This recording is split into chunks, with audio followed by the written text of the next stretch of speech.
And we're live in 1, 2, 3, boom.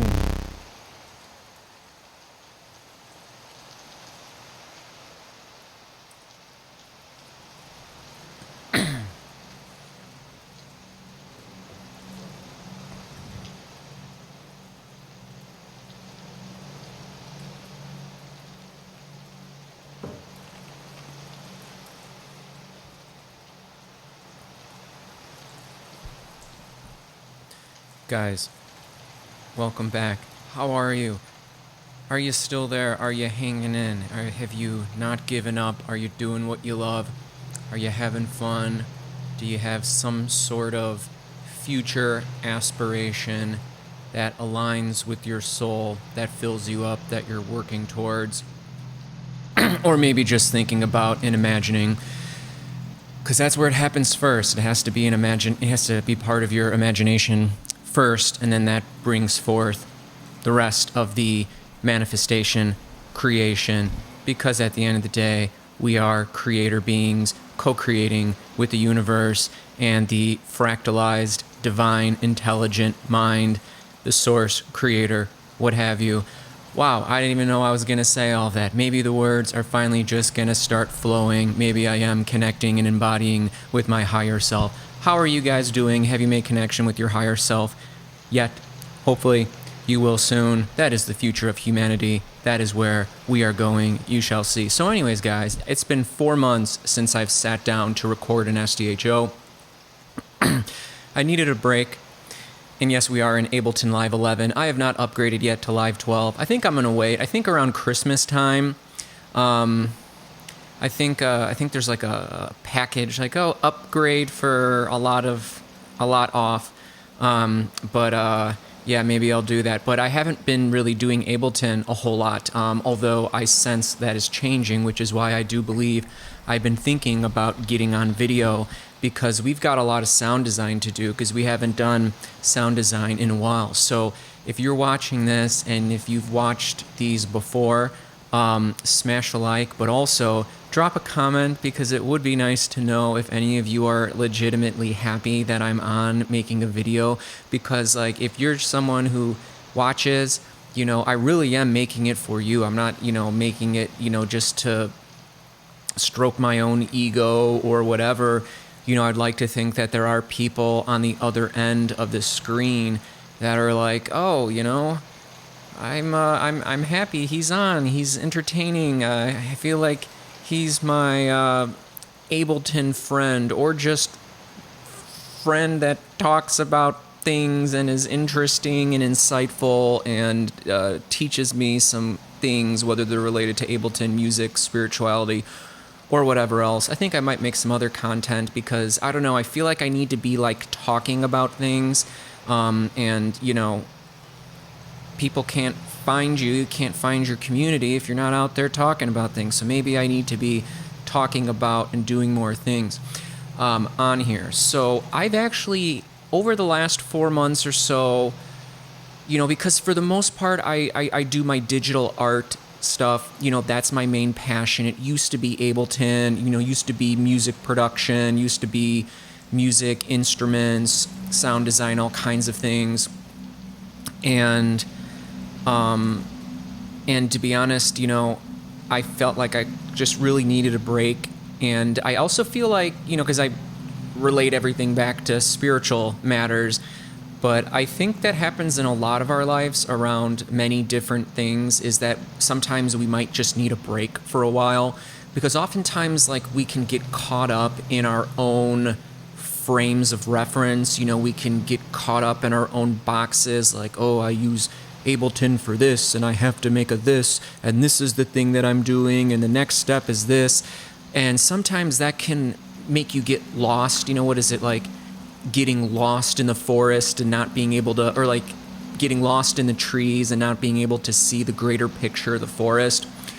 And so, yeah, I guess just like completely wiping it out of my mind was like very good, almost like, when they like burn a forest, to promote growth, or not like a forest, but like a wetland area, like they'll have like a concentrated burn, And then, so everything that had been growing, everything that was like moving around just sort of gets like burnt down, like the eagle or the bird, the proverbial eagle that gets burned down to the ground, its ashes, and then the spiritual phoenix rises from the ashes completely reborn and in like an ascended state. And so I feel like that's what was going on, and I've got a couple of ideas for different like SDHOs. What I'm going to be working on today is we're going to be doing sound design in Simpler, so let's drag Simpler on here, and maybe we'll jump over into Sampler as well. But I was like, I want to just throw a sample in, just random samples, and just make good sounds with them. And there's something that I've been doing a lot that I think has been fun, and I think you might like it too.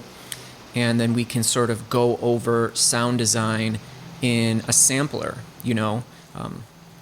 but we're using Simpler, which is just Ableton's more simple version of their more robust sampler, which is called Sampler. But actually, Simpler is pretty powerful, and I actually kind of like using it more. And it's really powerful for designing sounds that you really can predict. And that's actually something else I've been enjoying with just the creation process, whether it's art, whether it's music, sound design, whatever, is that we can often find in life, and with many aspects of life, that like we have an idea of what we want, and then we try to make everything fit that idea. Whereas if you just start with that idea and then just let things happen, you'll end up going somewhere you might not have initially thought, but it ends up going to a much higher creation. Because I think in that moment, you're like opening yourself up to various higher energetic frequencies, dimensions that want to come in and connect with you. And this is something I read in some like magic book or something like years ago. And it was like, whenever you're doing like a creative task, like there are like disembodied, non-physical consciousnesses that are aware that you're engaging in a creative task, and they become interested. And they're like, what's going on? Which is probably all that spiritual rambling I did in the beginning of this. Like, something's coming through. It's like, oh, he's in creative space right now. His crown chakra is opening up. And you'll be doing something like designing a sound, and like you're tuning into this frequency, and other consciousnesses are on those frequencies as well. So you'll get an idea, and the idea might be, oh, put a little bit of modulation on the filter, and you think it was just your idea, but really you were tapping into something. And I found that even when I say, no, that doesn't fit what I'm trying to do, I'm like, oh, listen to it and do it and see what happens. And it's been very interesting because it leads you in really great places. So it's like you're co-creating with the universe. Although if you like to think of it, none of us are islands, so we're always co-creating whether we know it or not. And then apparently you can get really good where, you're able to specifically tune in to certain things, and I think that's what a lot of channelers do. Do you know how to channel? Have you been doing any of that? I think I do channel, but I think I channel my higher self. Although you could make the consideration that like we're always channeling and doing that. So I really hope we're recording. I hope, because like there's a lot of moving pieces when I do this, and I'm like, oh man, that would suck if I put all this energy into this and then it like didn't record the microphone or something, but that should be happening. So when you have a sampler device like this, we're jumping in now. When you have a sampling device like this, any sampler you're using, whether you're using Ableton Sampler, or if you just have some plugin that is a sampler, or any other device that's in Ableton that allows you to drop a sample, you need to have a sample. What's a sample? It's just a piece of audio. So, when we're over here in these categories, we can just click samples, and like you just got all these samples. I was just gonna go through. Oh, those kicks sound pretty good. I was just gonna go through and just like pick something. Oh, like look at this analog wavetable. Now, so yeah, Maybe we need to do that. Maybe not 37. Let's do 38. Actually, no, I kind of like this busyness here. So let's just try this. Oh, no, the audio just cut out. So hopefully we're still good. I don't know, man. I'm nervous. I finally updated my Mac OS. I've been just cut out again. Okay, please don't, because we need to record things. This is very important. I don't know. Sometimes things act kind of crazy. Hopefully everything's okay, because this is important. I haven't hung out with you guys in a while, and I feel like being on video. I feel like talking. I feel like creating, and I would really hope that nothing weird happens, because, I don't know. I'm always afraid I'm going to, like, lose everything, like all of my art and all my work on my computer, so I need to get on that. So anyways, this is a very small waveform, so loop is on right now. I'm going to turn loop off for a second, and I'm just going to hit a note, and you're going to see,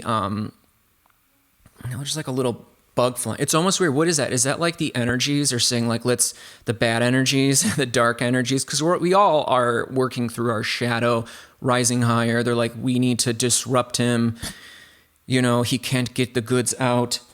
He's inspiring too many people. We need to mess with his head so he bails. But no, I'm not going to bail. And I don't like, there's like these little bugs and like little like fruit fly things or whatever. And I swear it's almost like they like hide on you. And then like, I don't know, it's really weird. Maybe I'm going mental. All right, so let's hit a note. So that's like really, really short. And what this really is it's kind of like a waveform that's like starting here with this bit, and then it's got this bit, and then if you see, it's kind of like repeated over here. And so that's not so musical, right? So almost all the time you're going to be activating the looping feature. So now we loop it.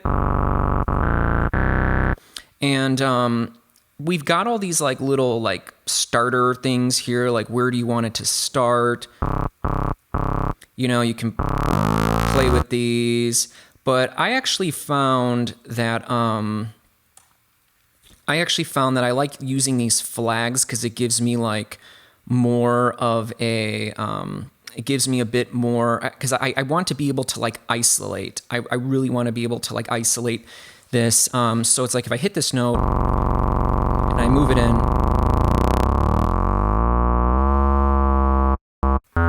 see how it sounds more like solid, where when it was like all the way up like this, it kind of had more of like a turning or like a churning over kind of a sound. And someone said, hey, why you've been off for 4 months? What are you, not using the Spectrum anymore? You know, we need that Spectrum. Yes, we do need that Spectrum. It's a good habit to get into, actually. I'm going to close these down. I have these on like every track. Computer's being a little glitchy.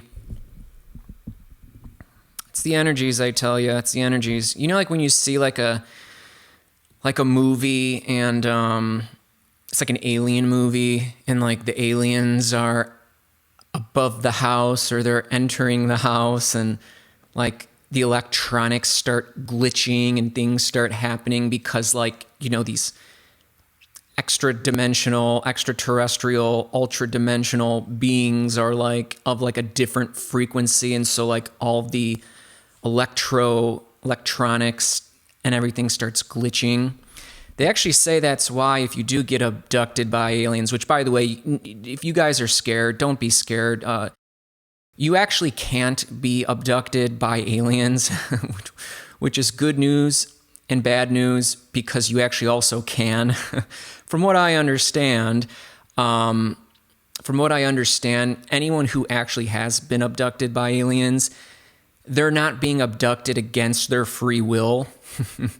They've like agreed to do it, most likely because they actually are a part of those extra dimension or extraterrestrial beings, and so like they agreed to come down here in a body, and then like they agreed to like have that happen. You know what I mean? And some of it's like, you know, we're all connected, so like you're not just like you're not just going to get like abducted against your free will. It's like some sort of soul contract. But then you're like, well, hey, but like I still did get abducted and it was like scary and frightening. So I like agreed to that. That sounds like a whole lot of bullshit. But so yeah, so one thing to note is I want to like, so see how it's all like kind of chaotic-y?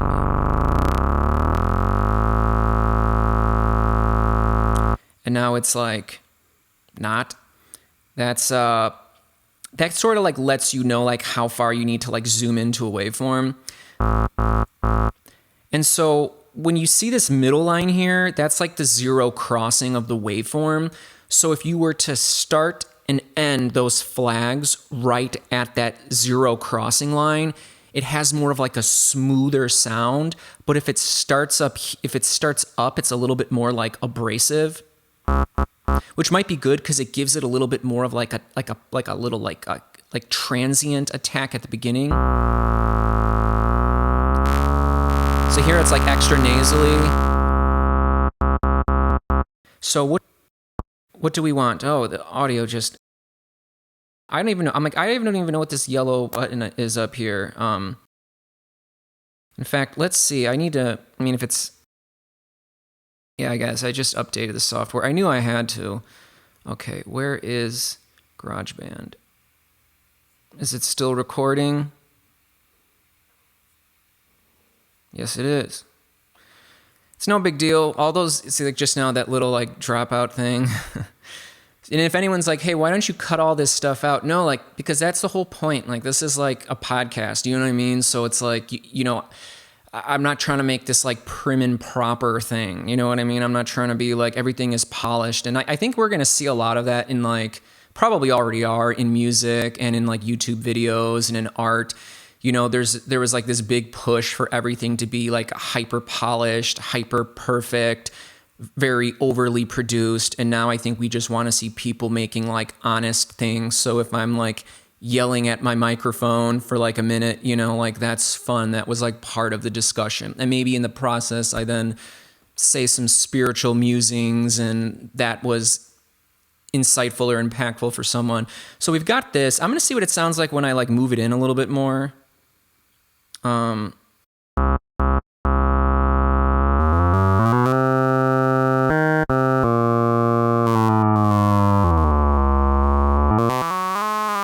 And it doesn't matter, because if you like it here, you can always just, what's it called? You can always, if you're like, oh, well, I want more bass. Can I not get that bass if I were to like play here? Well, you could go into controls and then just turn the transpose down. So you can do that. That sounds kind of interesting. But in any event, and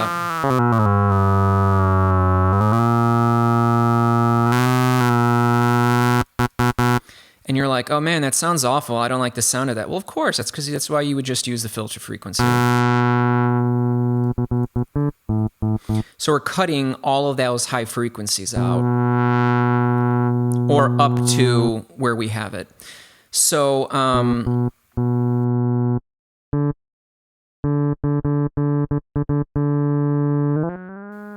why is the tuner not working? It's so weird. Like, I don't know.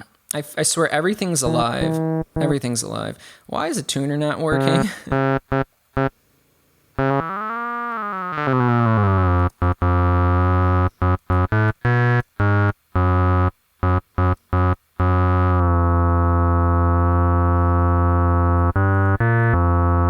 Maybe it's because we're supposed to play with this. So we've got this little waveform. It's kind of like what you would have in like Wavetable, like a small little waveform that you're like zooming in and you're like looping it. And because you're looping it, you're turning this into an oscillator. So like when you see this like funky little waveform here, think about if this was like a sine wave. Think about if it was a square wave, if it was a saw wave, if it was a triangle wave. You know what I mean? Like that's like this, except it's different. And so you get sort of like an unpredictable sound. Like this sound, whether you like it or love it, no one's going to have that exact sound unless they like followed along with this tutorial, which you probably have this waveform. So right now we're getting a D sharp. Now I'm playing C, but we're getting a D sharp. So when you do this, one of the things that you need to know is, I'm only if you care. So I'm playing C and it's a D sharp. So I want to tune this down. So now it's C. Now you might say, well, hey, the C isn't in pitch right here. So that's when we go to the D tune.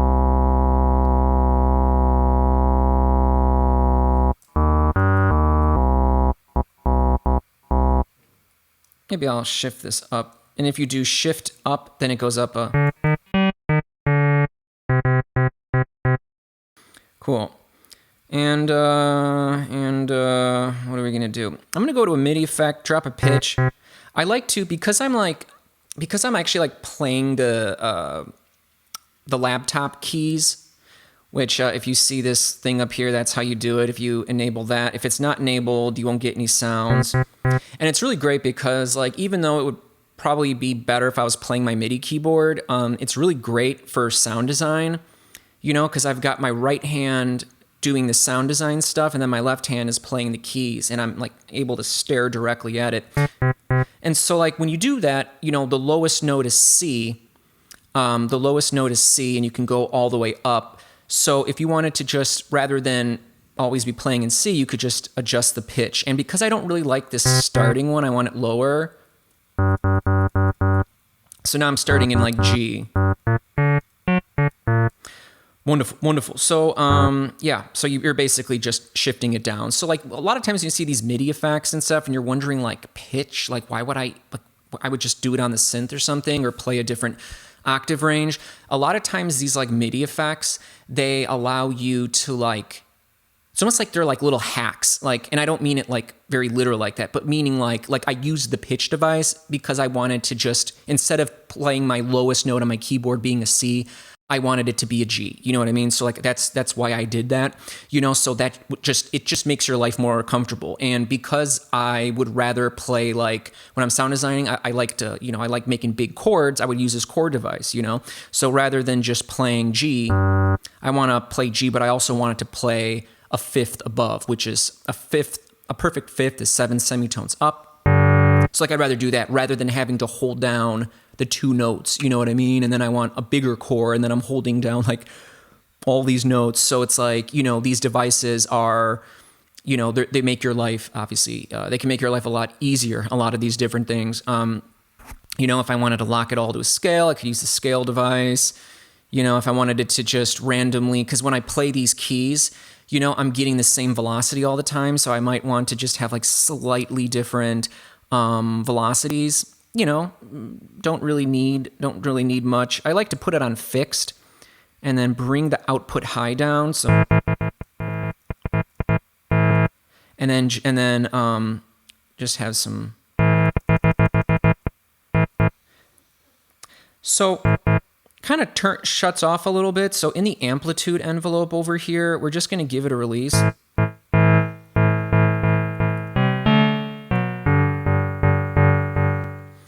going to go into my preferences here. Why does this seem like, maybe do 128 samples? I don't even know, man. Sometimes things get glitchy. And now my hair is like, feels kind of like staticky. And I'm like, oh, it's probably because that dumbass fruit fly thing. And by the way, it's not, my house isn't messy or anything. It's just like, I don't know. I think maybe like a plant I have, maybe, I don't even really know. But like, I'm telling you, I don't like that. Also, do you ever not like when you go outside, you know, and you're all like clean and stuff, and then like you're walking around with your like pudgy dog, and you know, and then you feel like there's like bugs on you or something, and then you're like itchy, and then when you go back into the house, you're all like itchy again, and you're like, oh shit, like what do I got to take like another shower to feel clean? What's going on, man? What's going on? I don't know. I'm just being silly. I'm trying to be animated. I'm your friend here, you know. I'm just having fun. Let's change the color of this. For nothing. Oh, maybe not that one. That's not a good color. Which color should we do? Should we do green? Maybe do a brighter green, maybe some lime green. Got that lime green. Okay, so let's keep designing. Let's play with the filter.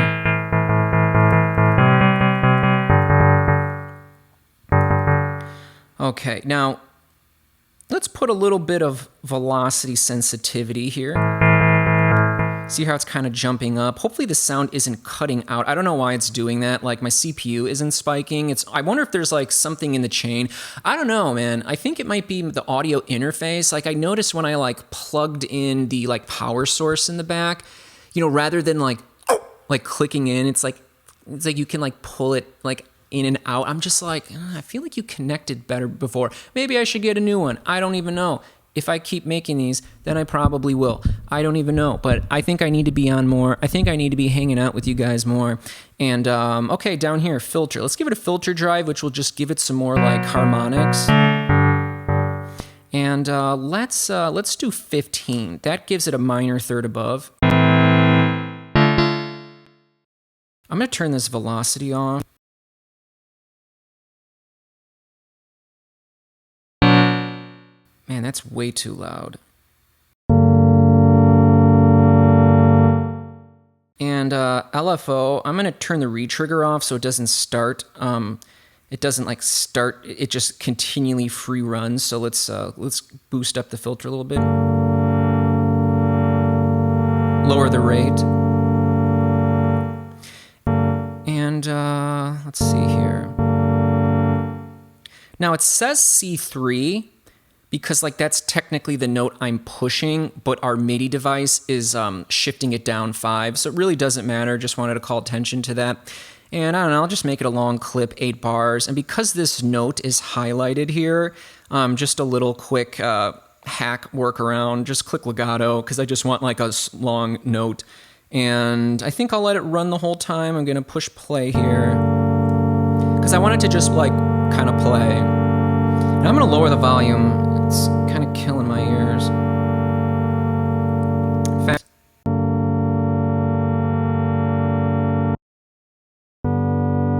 That sounds better. And add some other modulations. Just a little bit of pitch. Maybe a little bit of pan.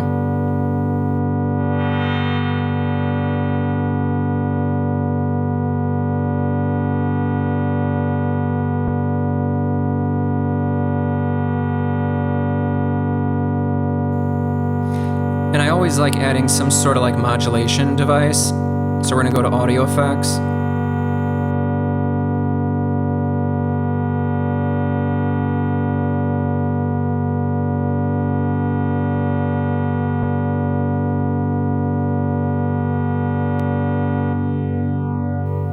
Nice.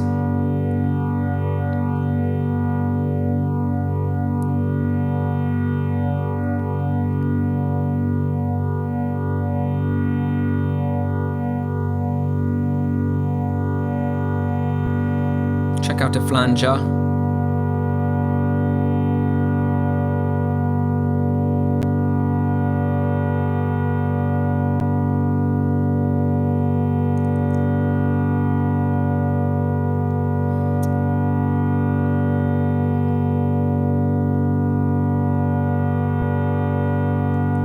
Let's give it a little bit of a attack.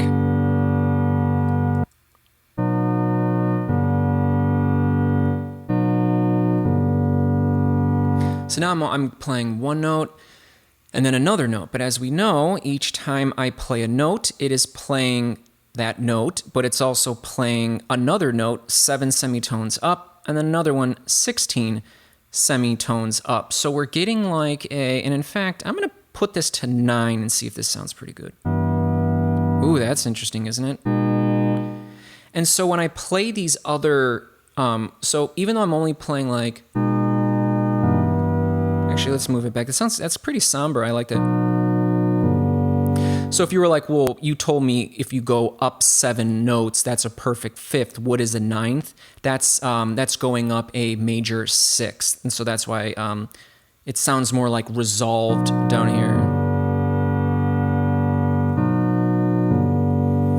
So even though on my keyboard I'm only hitting 1 note to 2 notes, I'm really playing a chord, 3 notes, and then the next one. So it's like, and that's what's actually called parallel harmony, when you go from one chord voicing to another chord voicing and all of the relationships are the same, so it can have an interesting effect. You do hear that in a lot of electronic music because they're like using things like that, or they just have like a sample of a chord, and if you already have a audio sample of a chord and you play it, if you play any other note, it's like you're doing the same thing, and then depending on like the sampler you're using, it could be time stretching that or not. But in any event, just things to consider. All right, so what would we be doing next? Well, I kind of like this flanger. I like always bypass the flanger. I love the phaser, but just the fact that I'm like liking this sound. Some tips when you're using phaser or flanger, I find like a lower frequencies work, unless you want it like it to be in the beats mode here. This is like syncing it with your project. That might be good if you want it to be more rhythmic, but like because I'm mostly just trying to have this like long evolving piece of sound or whatever, I like to have it really slow so it kind of like just floats around. You can play with the time.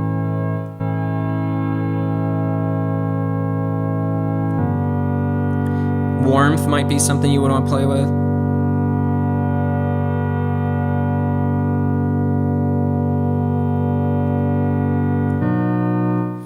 So like I've noticed whenever I'm designing sounds, like I always experiment with like a phaser or a chorus. I also really like chorus. Flanger I'm not always a big fan of, but then I was like, well, if you're just using this device here and you're only using phaser, you should be experimenting around. And I've been experimenting with a lot of the settings and realizing that like I'm really enjoying these devices. So those are always good ones to do. I want more release.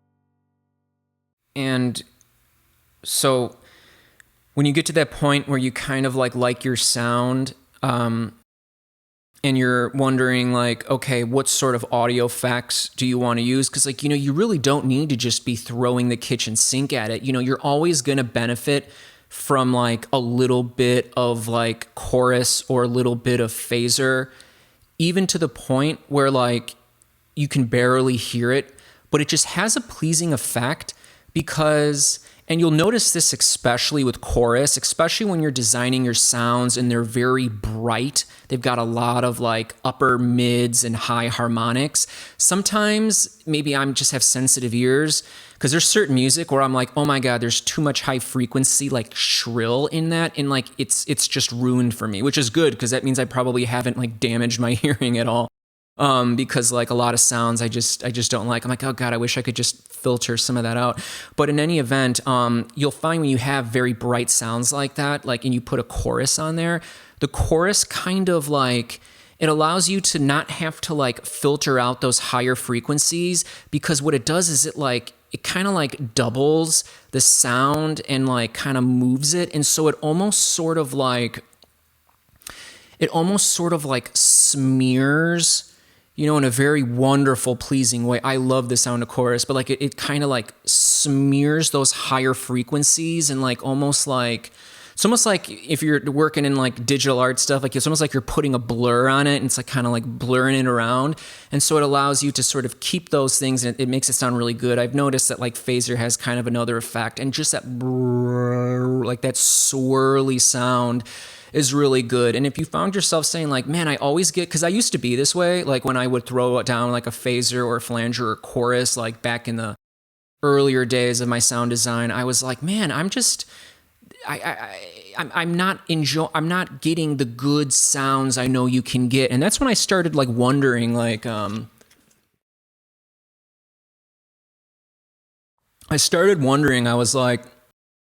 I was like, is it because like Ableton, I think I even remember typing into Google, I was like, does Ableton give a really bad phaser, or does Ableton give a bad chorus?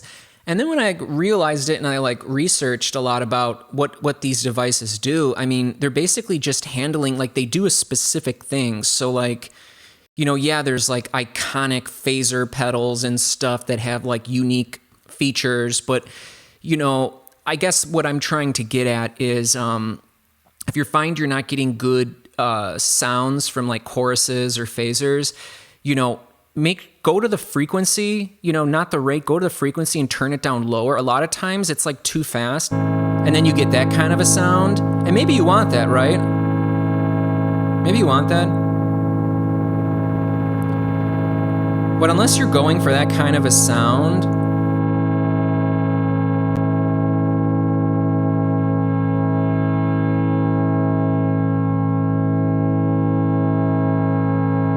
or maybe you have the feedback up too high. So when you get that sort of like plane taking off sound, let's do a doubler.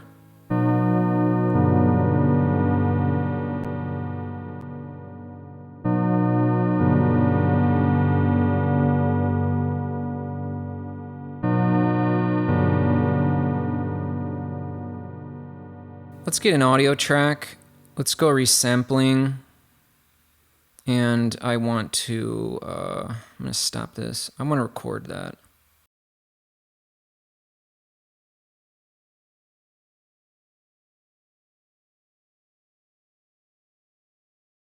Okay, well, learning experience, not even a learning experience. If you go into your preferences and you go to the record, see this exclusive? I'm going to turn it off of ARM. So now I can have both on at the same time. Sometimes, depending on your workflow and how you use it, you might want that, you might not want it. You might want to just be like, oh, I want to hear this synth, and then you click it, and then you're only recording that. Otherwise, you would play both at the same time. But I do believe I need to have this record enabled. Maybe I don't. Actually, yeah, I do. See how these turn? Okay, so, all right, I'm going to, and I had to have this one armed, otherwise no sound's going to come out. So here we go.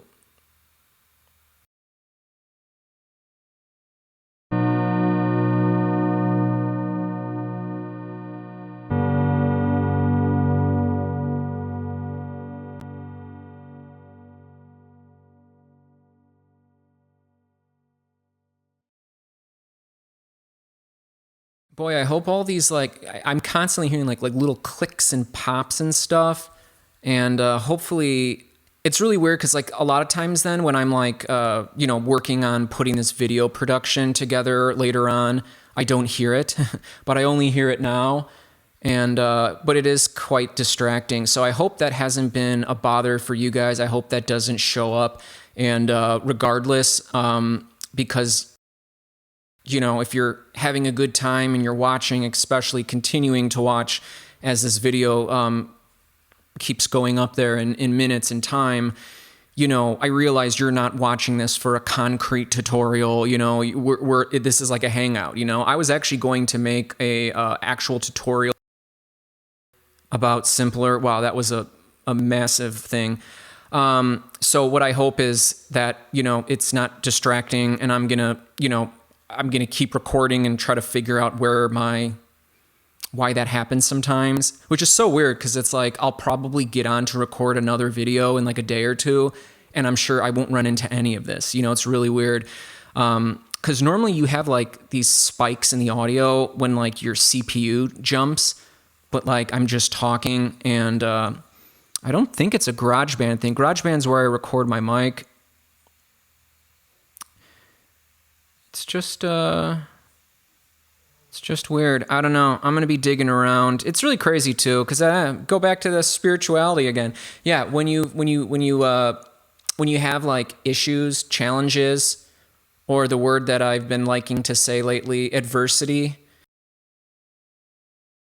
Yeah, when there's adversity, it sucks because you don't want it, but then it makes you like drill deeper into things. It actually is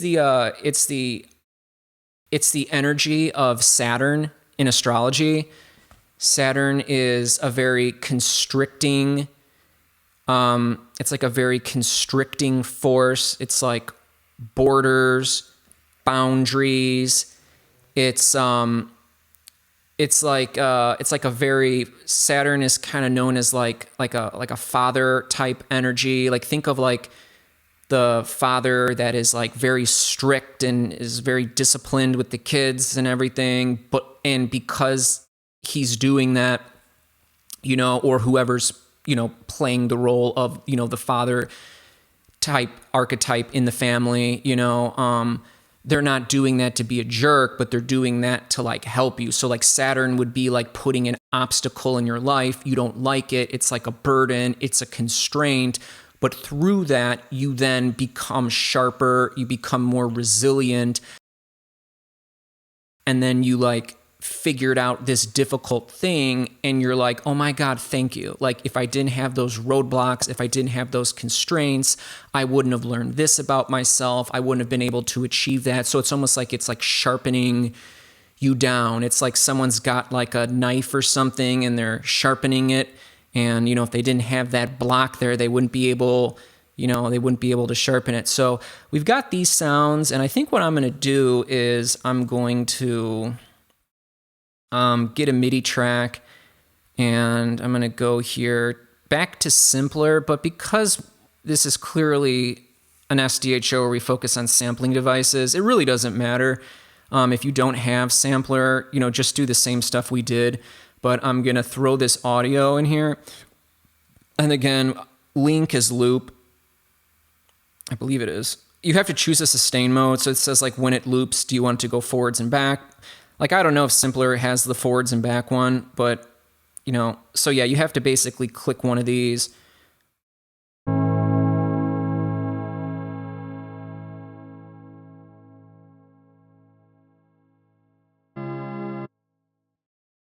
And when you're playing something back, if you want to play it back at its default pitch, you would play C3. So I'm gonna move this in and move this in, and I'm holding it down. If I don't hold it down, then it does that. And I'm going to shift it down. I don't want detune. Where do we? I haven't used sampler in a while. It's been a while. I think you go to pitch, yeah, and then you shift down arrow.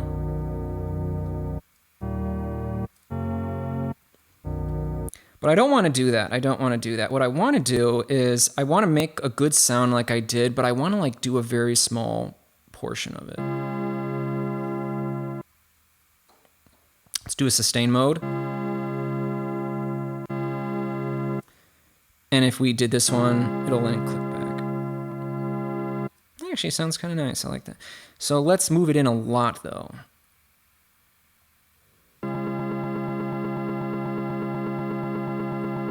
Now hear how it's like clicking over. It's making a click each time. I used to hate that because like when I was trying to learn to design sounds, I didn't want there to be like any digital artifacts in there.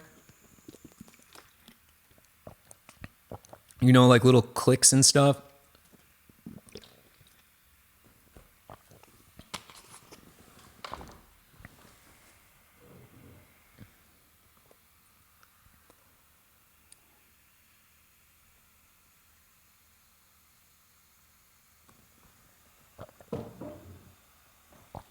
But I've actually found that those little clicks can actually can impart like a rhythmic component that actually can sound kind of nice. But if you don't want that, that's when we have crossfade.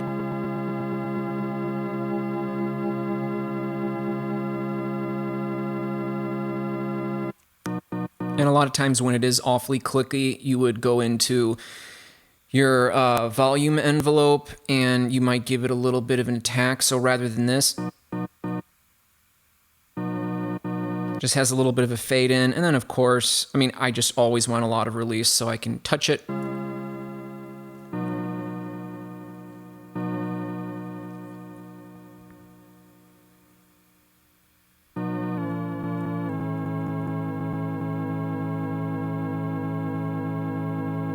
And then you can move it around. It sounds better here, in my opinion.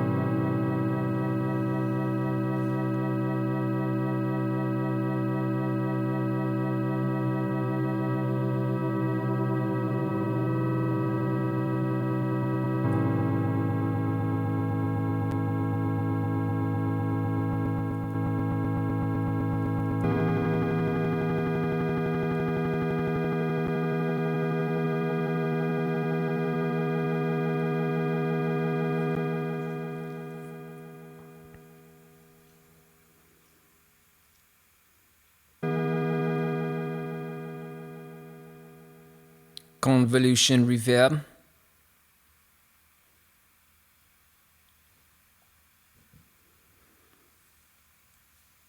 This one takes a long time to load because it does a lot of like computations and things. Because it's not just using maths, it's like, well, I guess it is. It's like simulating like acoustic spaces and like running your sound through it. So it takes a while to open up.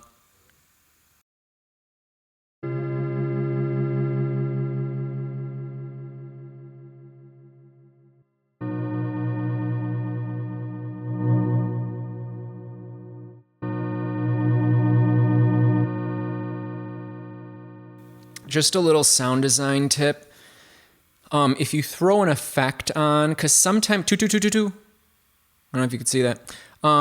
If you throw a effect on and you're like tweaking it and you're not like a pro where you're like, oh, I know how my chorus sounds and I know how my reverb sound. If you're just like playing around and you're like, I don't know if I can really hear it. Well, a lot of these devices have this dry wet, so when it's all the way dry, the effect is essentially bypassed, and if it's wet, it's just the entire signal all the way through.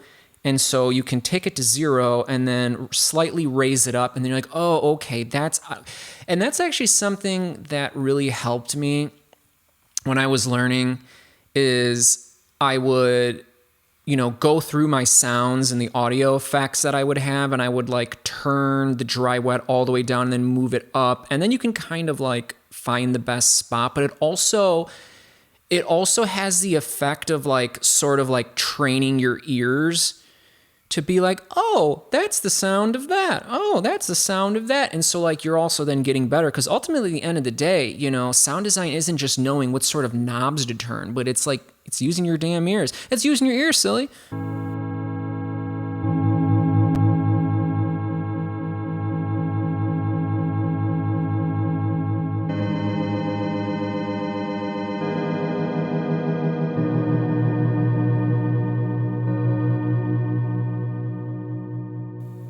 I was going to say, let's get a delay. However, we almost never use echo. Do you ever use echo? It's kind of like a crazier delay, kind of. A lot more controls. Let's turn it off on time mode.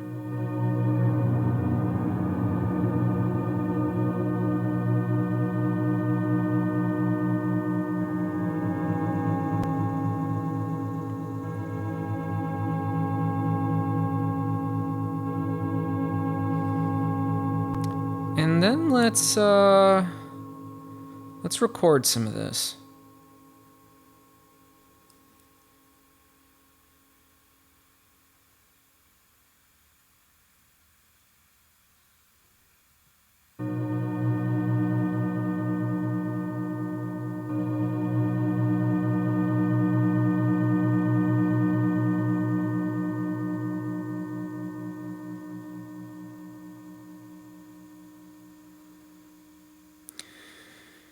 And then I'll just move this to another track. Don't really need to necessarily. And what I want to do is I'm going to make sure loop is on. Loop is not always activated. And what I want to do is I want to make sure you're warp engaged. And you could be on any of these. I just keep it on repitch because I like the repitch for sound design. And if you stretch this thing, and let's play it here. Remember what it sounded like? So now we've got this kind of thing going. Make sure loop is enabled. And let's do it some more.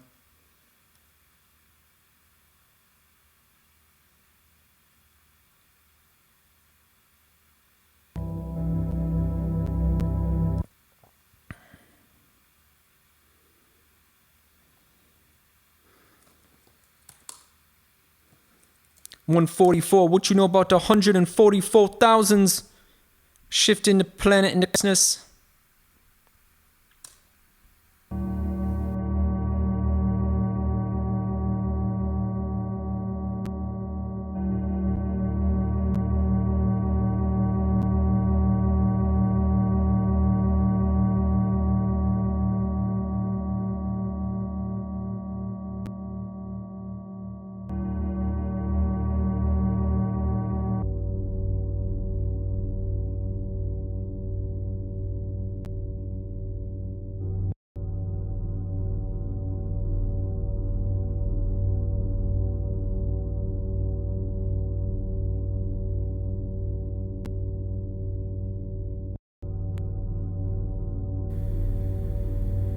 trying to see if it's clicking at that point right here or if it's coincidence.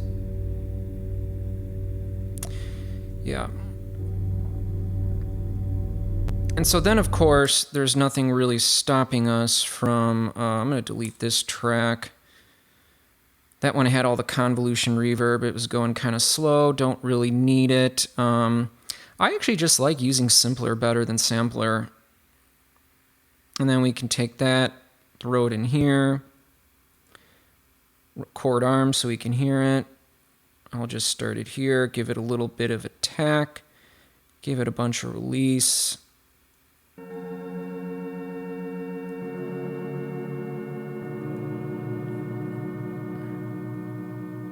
Click warp, see what it does.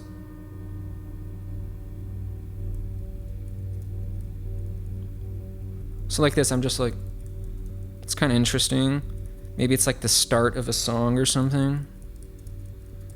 Maybe it's turn it off repitch and see what happens.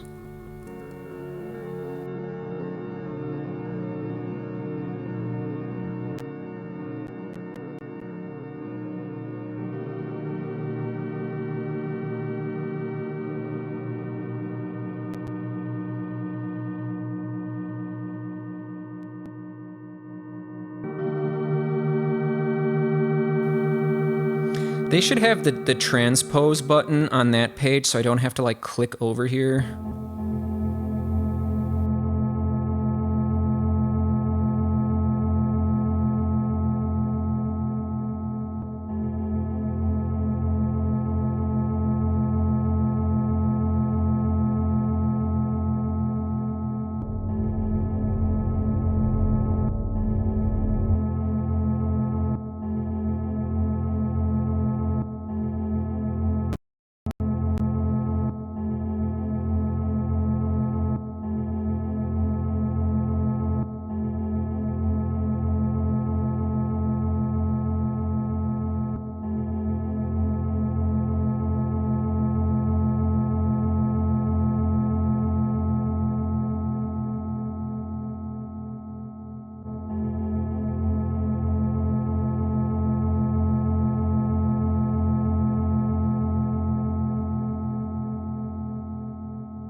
Yo, what happened?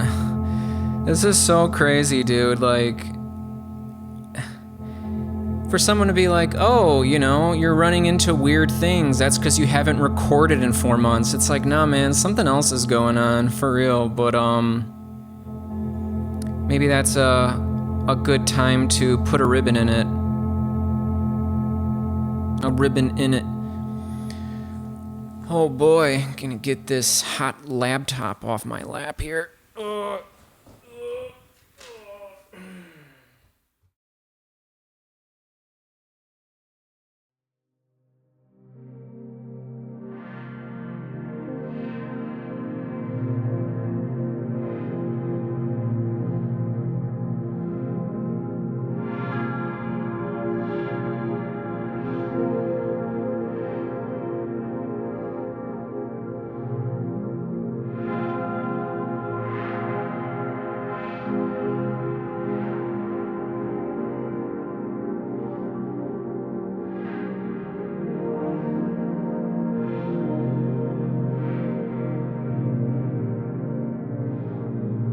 They should have had this pug head on the other one, because, well, I guess that's so I can look at the pug head when I'm drinking it.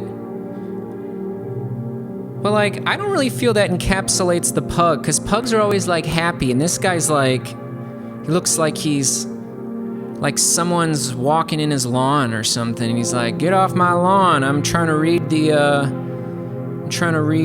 financial journal here. The dumbass thing is still clicking and popping. Don't worry, by the way. Don't worry. I'll figure it out. And I have a sneaking suspicion it won't show up when I'm doing the editing. I don't know what is going on. I'm going to have to look into things. I mean, I could just buy a new audio interface, but, like, I don't know. I haven't even really been doing all this stuff. Plus, I'm trying to cut back on spending a little bit, you know, because... Yeah. I don't know. I might need to up my rent, live in a different place. This place is fine. I don't know. I kind of want to live back in a house again. Kind of want a fenced-in yard for Merlin to run around. But prices of everything have gone up so much.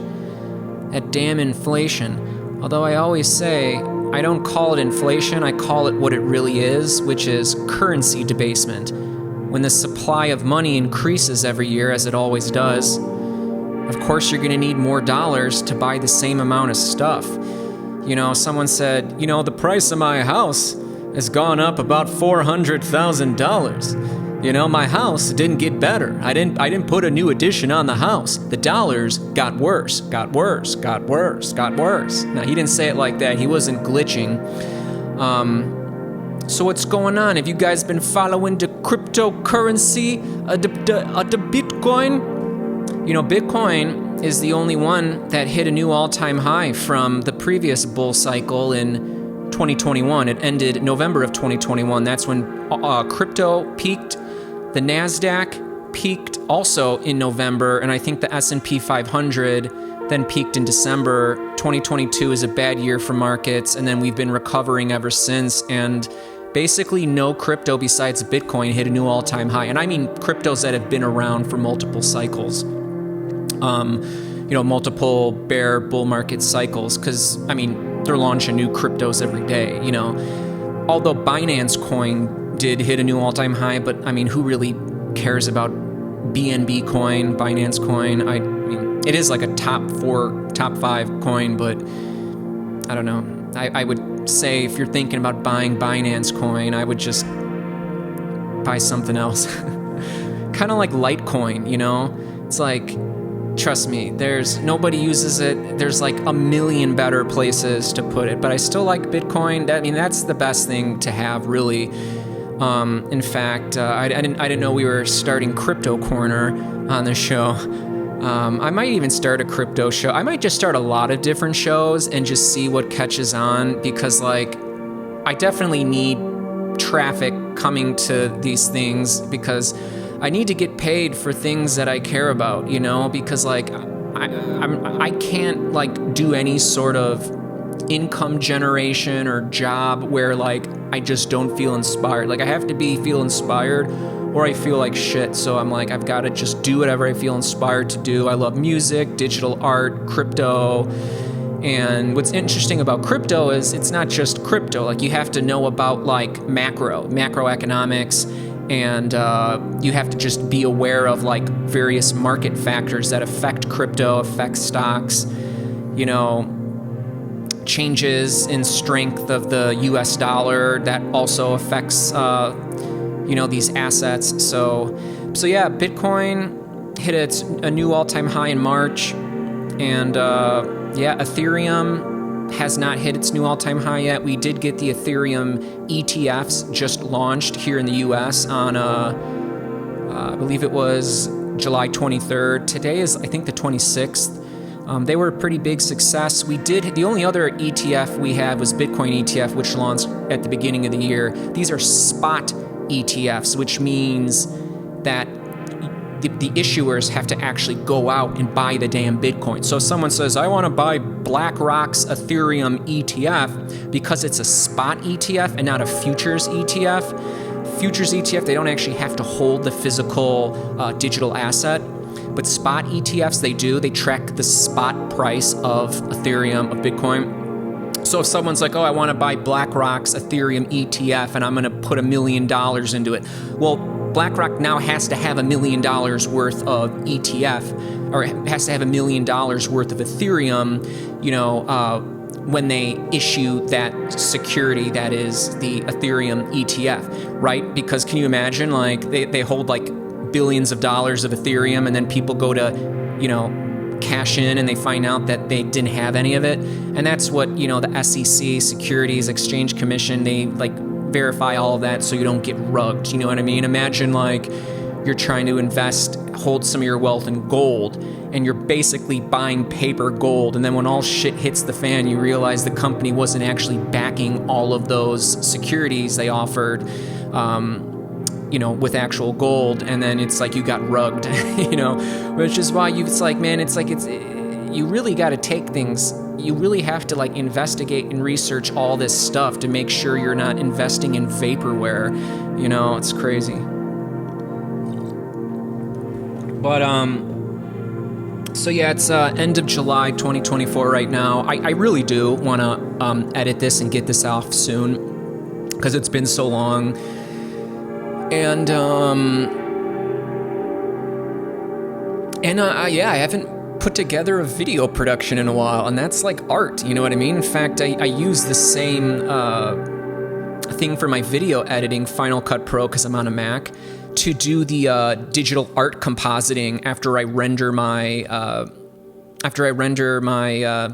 3D computer graphics art. You know, I render it in Blender, and then I like tweak the colors and contrast levels, and then I'll also add other renders and do like color blending, and basically just it allows me to do all of the digital art manipulations that you would do in like a Photoshop or something. But it's beneficial because it's a video thing. You know, you can now do that with pieces of video. So like if you had, you know, 3D computer graphics animations that you rendered out, you know, you couldn't put them into Photoshop because that's just for images, right? So you would then use Adobe's other product, After Effects, you know, and that is where you would be able to, you know, do all of the different like video processing that you would do in like Photoshop, but for like videos. But you can do it all in Final Cut, so I love that.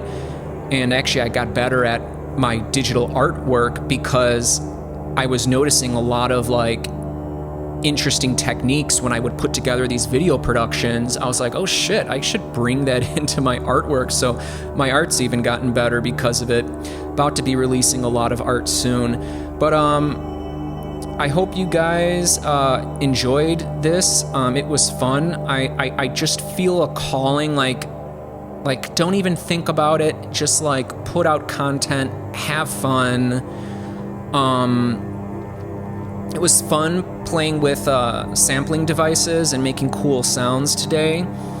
That's just kind of what I've been doing whenever I'm like, hey, let's just go make some sounds in Ableton. I've been when I click my samples folder, a lot of the ones at the top are like various kick drums, and when you look at a kick drum's waveform, you know, you see like the little like click, like transient little like at the beginning, but then you see like a very repeatable waveform as the tail of the kick drum, especially if it's a longer one, trails off.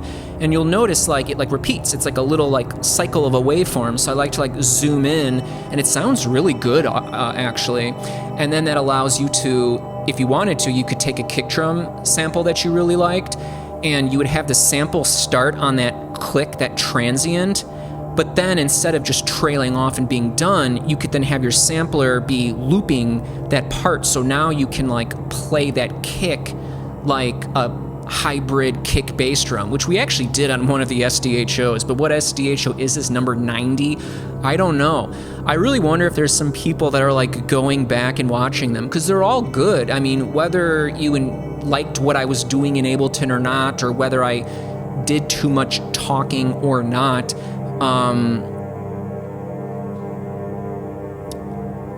it's a show, you know, and it's basically hanging out with me. I've got all kinds of spiritual stuff to say, other things to talk about, and I was actually gonna make a tutorial on like using Simpler and doing like what we did, and I realized there was resistance. I like didn't want to do it. You know what? A different version of me has to make that, you know? And I was like, screw it. I just want to like get on and hang out. And I realize no one's going to watch this unless they like this, unless they like this production, this hanging out, this talking, this stream of consciousness. I guess that's what I want to do. You know, I don't want to put myself in a box. Damn it, I want to be free. Sovereignty. Look it up. That's what matters to me. That's what matters to all of us. And I just want to say, I hope you've been enjoying that. I've got some ideas for some other SDHOs. They're kind of escaping me at the minute. Might do a crypto show. Might just do a hangout where I just talk to you about interesting things, go over the astrology, get into some of these solar flares, then jump into Blender. It completely redid its rendering engine. It's Eevee Next, and it can do all of these cool stuff. It's becoming very similar to like Unreal Engine, in that it's like a real-time rendering engine system, which allows for things that are really cool. Because like if you have like a ray tracing engine, it can take like forever to render things, you know, like, which is crazy about that, because it's not just about designing a scene in like 3D space, but you have to know how to use the rendering engine to make it even look good. So like there's so many moving pieces. And yeah, if you're not learning that, and what's nice about a real-time rendering engine is that you don't have to have a super souped-up computer to be able to get good results.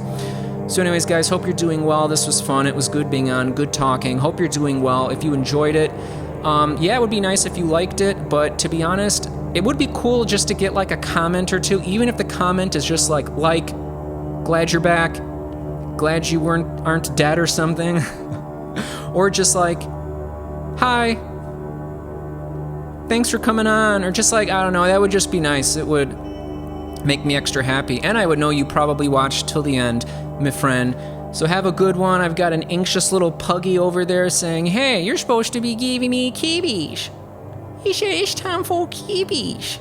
He said, you don't forget about this cute little puggy. You was gonna get some of the kibbies. All right, guys, take care. God bless. Thank you.